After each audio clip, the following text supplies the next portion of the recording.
नरवाना आपको लिए चल रहे हैं। बीजेपी की विजय संकल्प रैली हो रही है। उत्तर प्रदेश के मुख्यमंत्री योगी आदित्यनाथ पहुंचे हुए हैं, संबोधित कर रहे हैं। आपस में लड़ाने का काम किया, जातीय सेनाएं खड़ी की। ये जातिवाद, ये मत और मजहब की राजनीति, ये विकास की सबसे बड़ी बाधा है।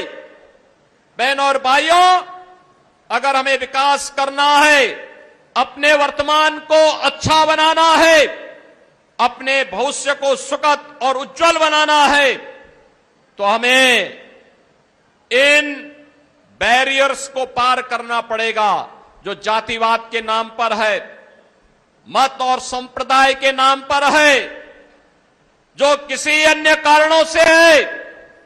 इन सब से उबर करके कार्य करना होगा। और इसी के लिए 14 में प्रधानमंत्री मोदी जी ने देशवासियों को मंत्र दिया था। उन्होंने कहा था, मेरी सरकार जाति, मत और मजहब से ऊपर उठ करके कार्य करेगी। मेरी सरकार का मंत्र होगा जिसमें समान रूप से एक सर्वसमावेशी विकास का कार्य होगा। और इस सर्वसमावेशी विकास ही राम राज्य के अवधारणा को पूरा करेगा। और इसके लिए उन्होंने मंत्र दिया था, सबका साथ, सबका विकास का। बहनों और भाइयों, याद करिए, कांग्रेस तो आपके पास आएगी, नारा देगी, इन लोग भी आपके पास आएगी, जाति का नारा देगी, विभाजन की नारा देगी। लेकिन मैं पूछना चाहता हूं कांग्रेस और इन लोगों से पूछना चाहता हूं, इन्होंने जब इन्हें सत्ता मिली थी तब क्या किया था? कैसे कैसे नजारे थे इनके समय में? लूट धड़ल्ले ऐसे होती थी, यहां तक कि हिंदू मंदिरों से भी ये लोग पैसा ले लेते थे। बहनों और भाइयों, मैं तो आपसे एक ही बात कहने के लिए आया हूं। भारतीय जनता पार्टी की सरकार मोदी जी के नेतृत्व में, हरियाणा के अंदर पहले माननीय खट्टर जी के नेतृत्व में, सिर्फ नायब सिंह सैनी जी के नेतृत्व में ये डबल इंजन की सरकार कार्य की है। आज उसके परिणाम दिखाई दे रहे हैं। बेहतर कनेक्टिविटी हुई है, बुनियादी सुविधाएं जनता जनार्दन को मिली है। कोरोना कालखंड में आपने देखा होगा, कांग्रेस के नेता गायब थे, इन लोगों के नेता गायब थे, कोई सेवा का कार्य नहीं कर रहा था। भारतीय जनता पार्टी तब नारा देती थी कि सेवा ही संगठन है, और एक एक कार्यकर्ता सरकार के साथ मिलकर के जनता जनार्दन की सेवा करने के लिए तत्पर दिखाई दे रहा था। बहनों और भाइयों, भारतीय जनता पार्टी इस जज्बे के साथ आज भारत को एक नया नेतृत्व देने की दिशा में प्रधानमंत्री मोदी जी के नेतृत्व में कार्य कर रही है। और इसी कारण से आज मैं आपके बीच आया हूं। चाहे वह अयोध्या में महर्षि वाल्मीकि के नाम पर इंटरनेशनल एयरपोर्ट के निर्माण का कार्य हुआ हो, या फिर बाबा साहब अंबेडकर के पंचतीर्थ को निर्माण करने का कार्य, ये कांग्रेस ने नहीं किया। कांग्रेस ने तो बाबा साहब भीमराव अंबेडकर का अपमान किया था, उन्हें चुनाव हरवा दिया था। आज आप देख रहे होंगे, कांग्रेस बांग्लादेश के अंदर हिंदू मंदिर तोड़े जा रहे हैं, हिंदू मारे जा रहे हैं, हिंदू काटे जा रहे हैं, लेकिन कांग्रेस एक भी शब्द उनके लिए नहीं निकालती है।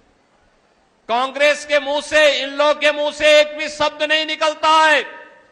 मैं पूछना चाहता हूं, ये बांग्लादेश के अंदर जिन हिंदुओं पर अत्याचार हो रहा है, इनमें 90% दलित जाति के हिंदू हैं।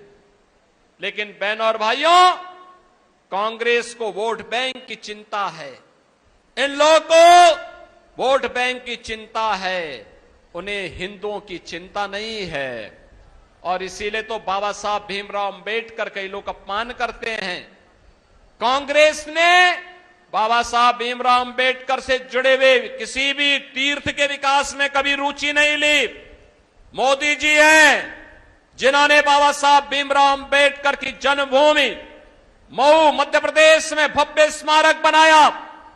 बाबा साहब भीमराव अंबेडकर के उच्च शिक्षा का अध्ययन करने के लिए ब्रिटेन के जिस भवन में रह करके उन्होंने उच्च अध्ययन प्राप्त किया था, उस भवन को मोदी जी ने भारत सरकार और महाराष्ट्र सरकार के साथ मिलकर के खरीदा और फिर भारत से जाने वाले अनुसूचित जाति के छात्रों के लिए छात्रावास और गेस्ट हाउस बनाया। उस भवन को बाबा साहब भीमराव अंबेडकर का स्मारक भी बनाया और उन्हें स्पेशल स्कॉलरशिप भी उन छात्रों के लिए वहां उपलब्ध करवाई।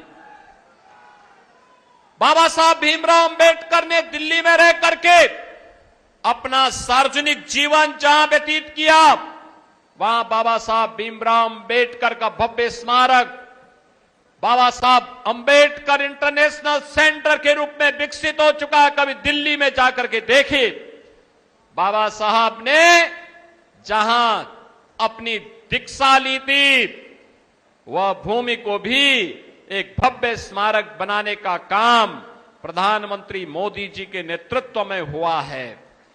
बाबा साहब भीमराव अंबेडकर ने, बहनों और भाइयों, अंतिम यात्रा जहां उनकी निकली थी, उस चैत्य भूमि में भी भव्य स्मारक बनाने का काम भारतीय जनता पार्टी ने किया है।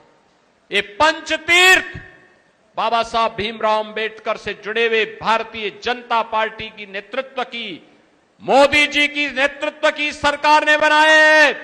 और इसीलिए आज मैं आपके पास आया हूं कहने के लिए, चुनाव में जाति के नाम पर तमाम लोग आपके बीच आएंगे। कोई कांग्रेस के नाम पर आएगा, कोई इन लॉ के नाम पर आएगा, कोई निर्दल आपके बीच में आएगा। लेकिन बहनों और भाइयों, ये सब बिना पेंदे के लोटे हैं, लुढ़कने वाले हैं। इनका कोई अपना अस्तित्व नहीं, कोई वजूद नहीं। इनके पास विकास का कोई विजन नहीं है। युवाओं के उज्जवल भविष्य को आगे बढ़ाने के लिए इनके पास कोई योजना नहीं है। इनकी नीयत भी ठीक नहीं है और राष्ट्र के प्रति इनकी नीति भी अच्छी नहीं है। और इसीलिए आज हम सब आए हैं। भारतीय जनता पार्टी ने जो कहा सो करके दिखाया, जो कहा सो करके दिखाया। याद करिए, आज भी देश की सुरक्षा के लिए अपनी जान की बाजी लगाता है हरियाणा का जवान।